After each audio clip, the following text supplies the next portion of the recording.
G'day guys, how you going? Hope you're well. Long time no see.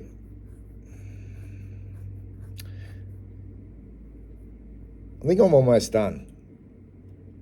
I think I'm almost done. And please don't take this as me feeling sorry for myself, because I'm not. It's anything but that.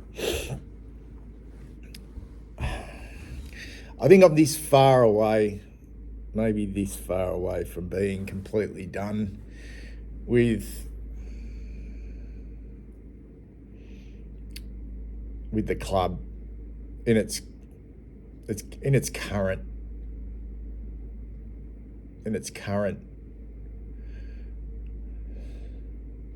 shape. And how long is a fucking piece of string, really? Like, how long is a piece of string? But I am kind of sick of waiting, really sick of waiting for this core group, this group that has now been, and it goes beyond just Voss and the players. It goes beyond just them, but I'm done with it. I feel like they've had that many fucking chances to turn this around,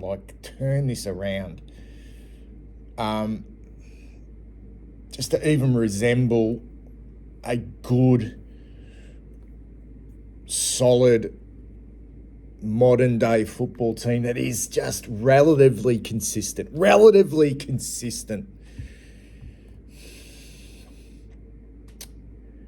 And I can't have any passion for this team. I just can't. And I said it like, this is not a feeling which is new with me, guys, because I said it, I think it was after the Collingwood game or even the Hawthorn game. I can't remember which game it was, because I did say then, after that game, I hate this team. I hate it.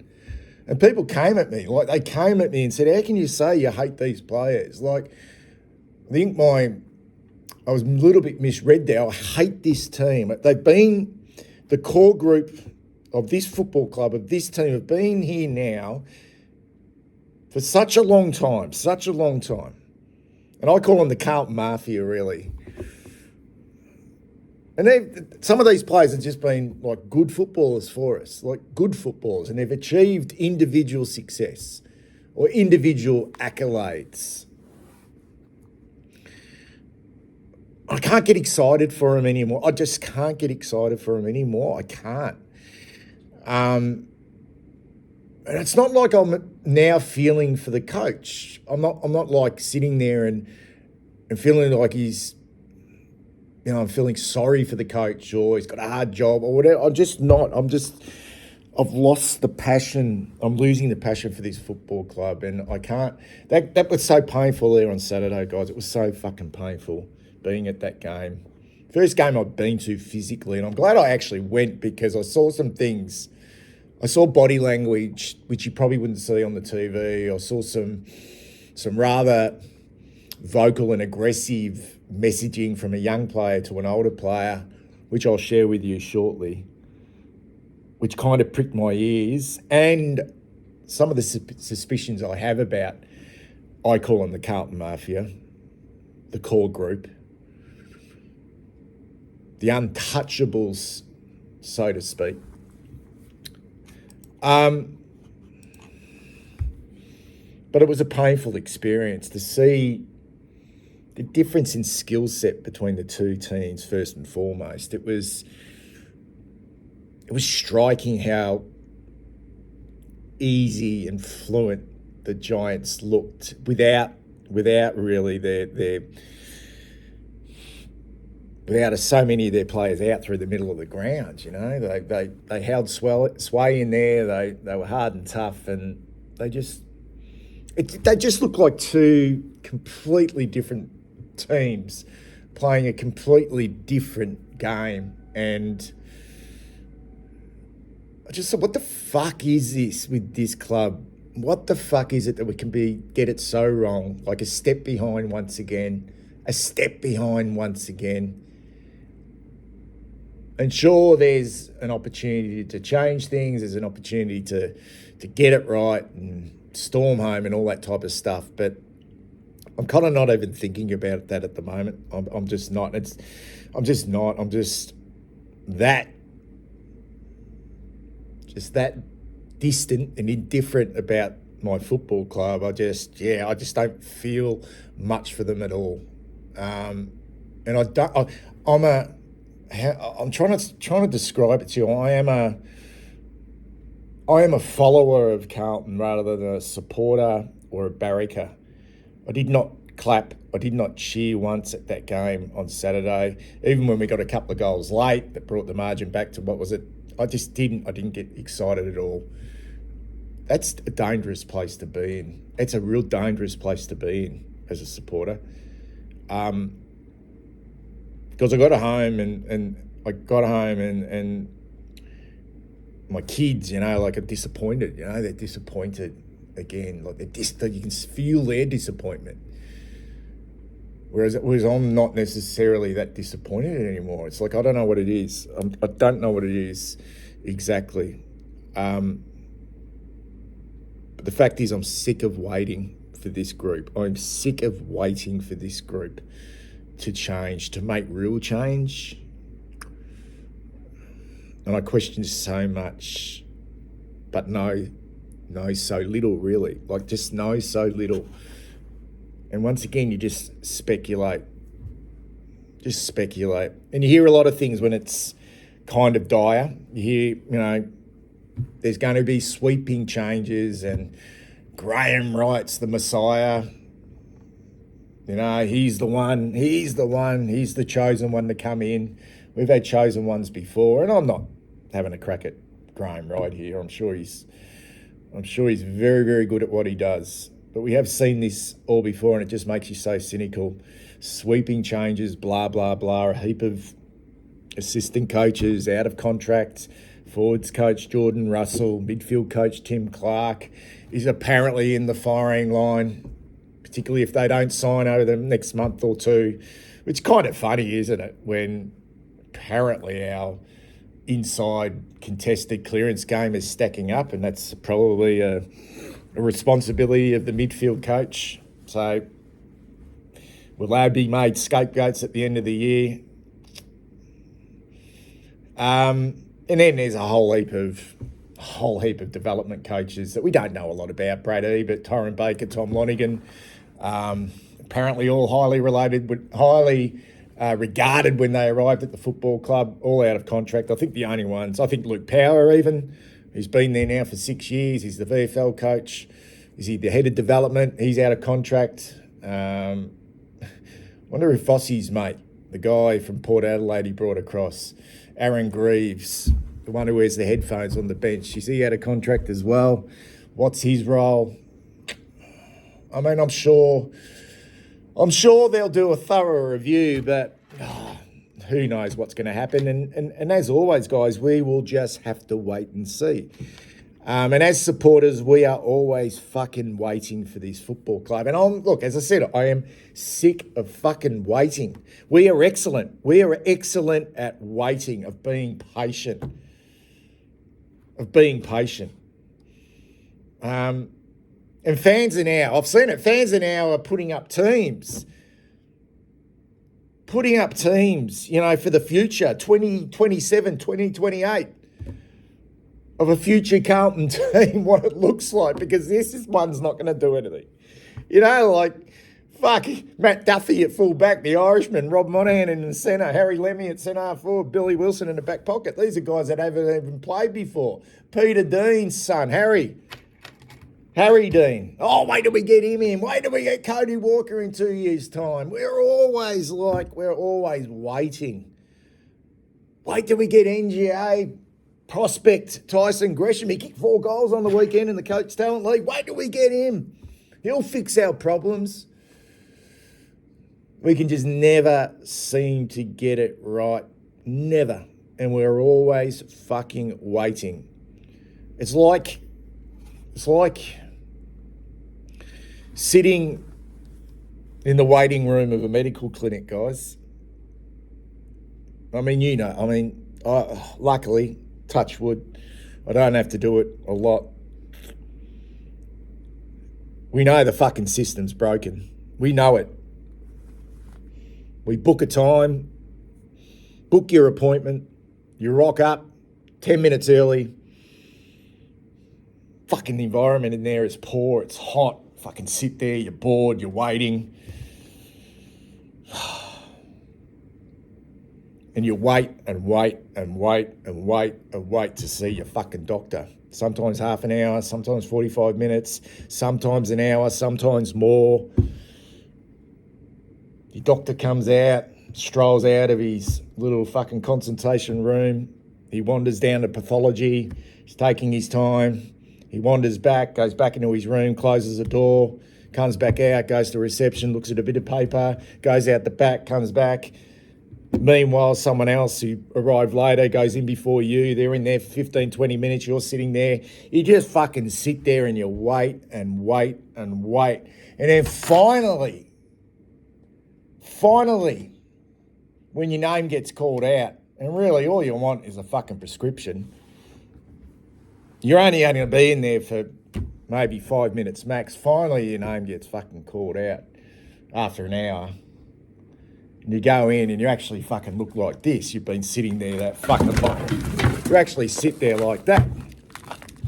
All right? And this is what our supporters are sitting there looking like that at the footy. We're just waiting and waiting until we are fucking dead. Empty. Skeletons. Empty. And we're conditioned to this now. Waiting for tomorrow, waiting for next week, waiting till after the bye now, waiting for next year, waiting for the year after, waiting for the father and sons, I mentioned them, Harry Dean, Cody Walker, waiting for the Messiah, Graham Wright, to make decisions, waiting for John Longmire, waiting for Adam Simpson. What about the let's give it to round 6 brigade? Let's wait till round 6, we'll judge them then. Well, it's fucking round 11 now. Nothing has changed. It never does. I mean, how long, guys, have we been waiting to be a more consistent home and away fucking football team under Michael Voss? He said it 2 years ago. A more consistent home and away football team. We're still waiting. We're still waiting for better synergy, better skills, more speed, more fucking efficiency. And it's like being at the fucking doctor's waiting. You go in, your 5-minute consultation, you get your quick fix, but you leave going, geez, that was painful. Okay, I've got my prescription, but fuck, that was painful. And I know it's going to be exactly the same thing when I go back next time. That's like following our football club. We know we'll always get back to this position. And now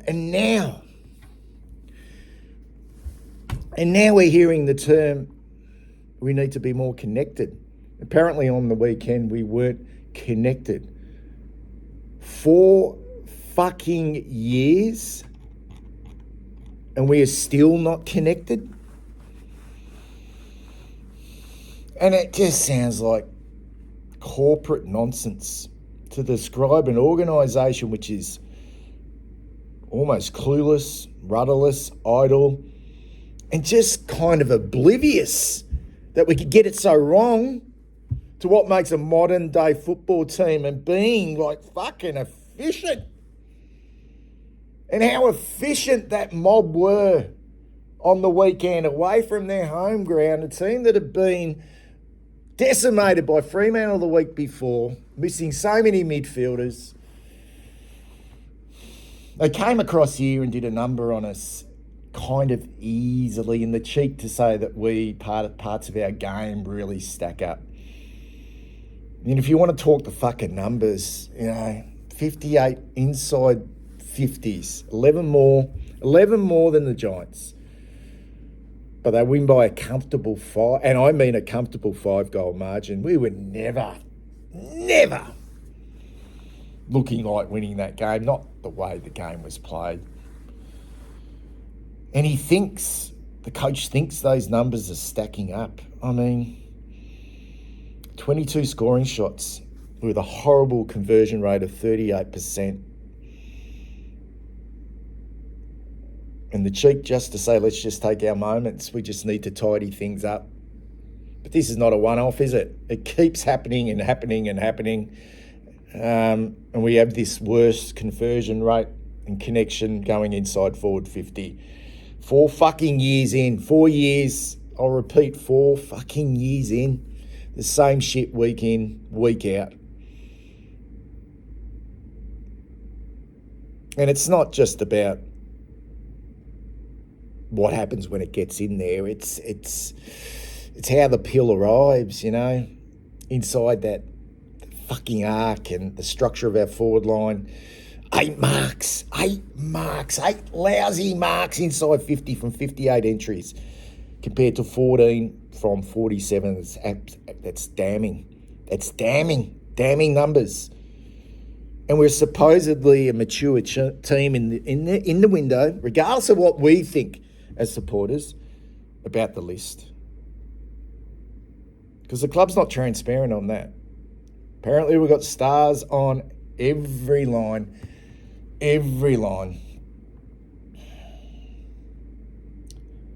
So I just kind of want to finish off with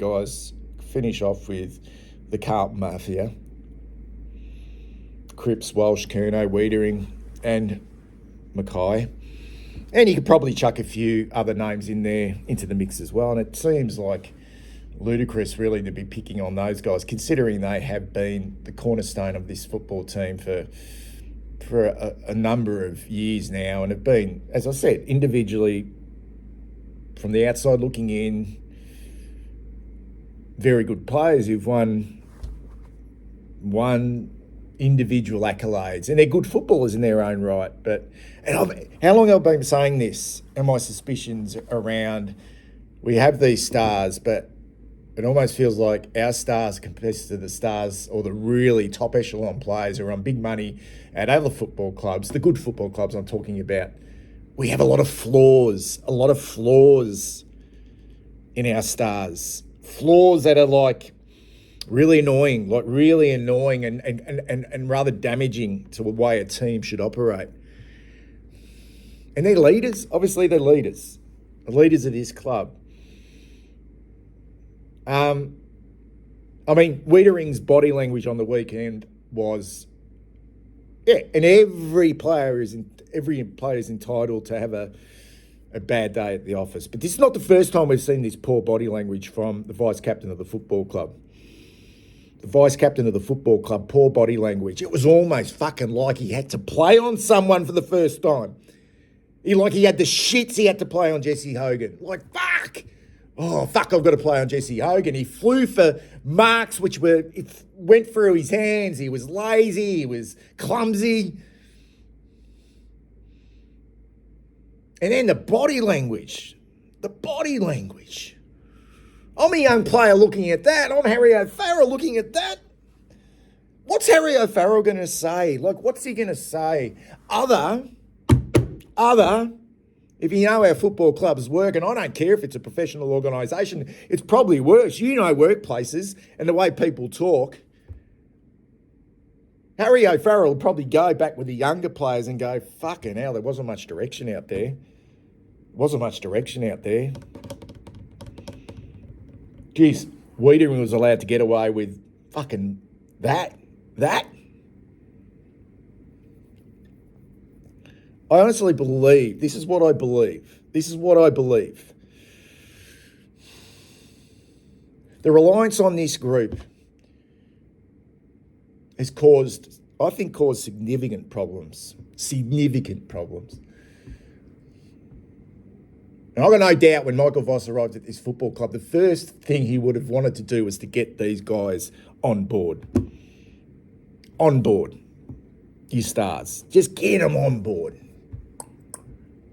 I feel like he's built, I don't know, I'm probably wrong here. I feel like he's built monsters, man. Monsters.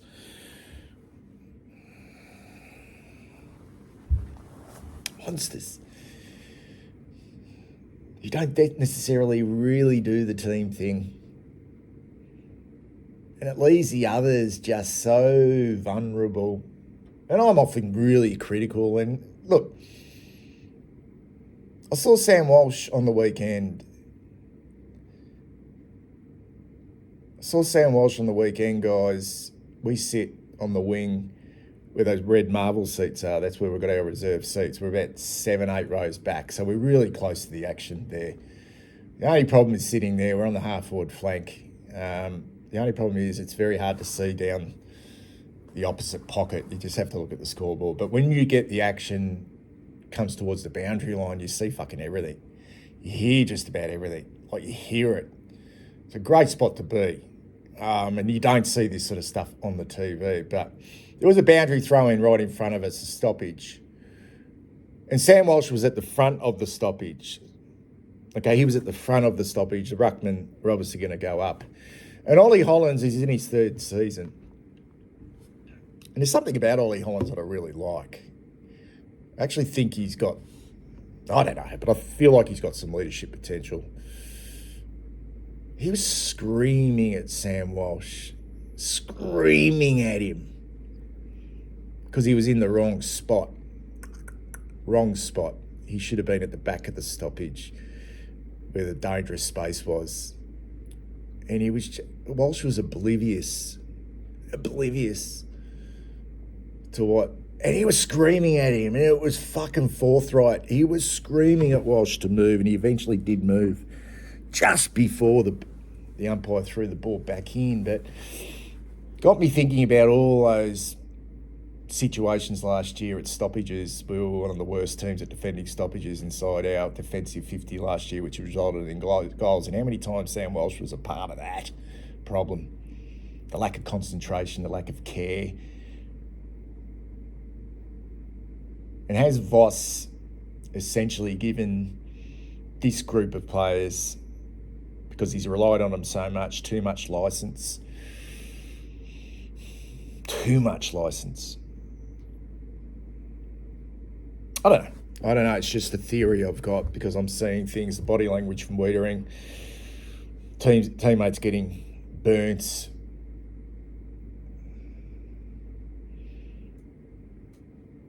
Kerno and Harry, just no ruthlessness about them at all. Just want the game on their terms.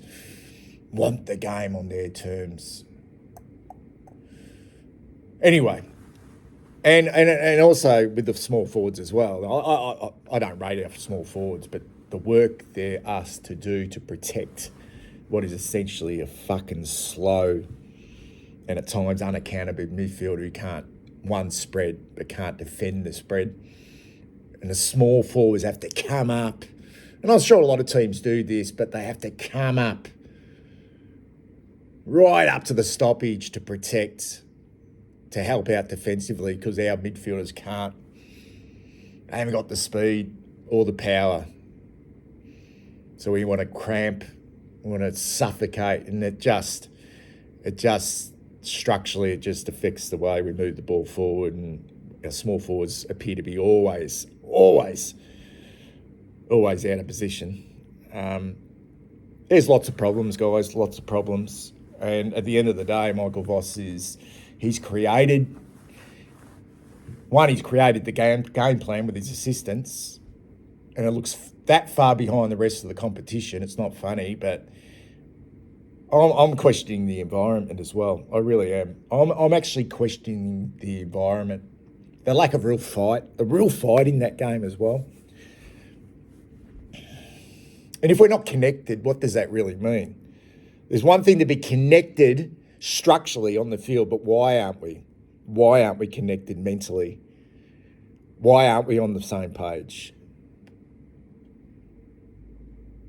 Because certain individuals are allowed to get away with things that others aren't.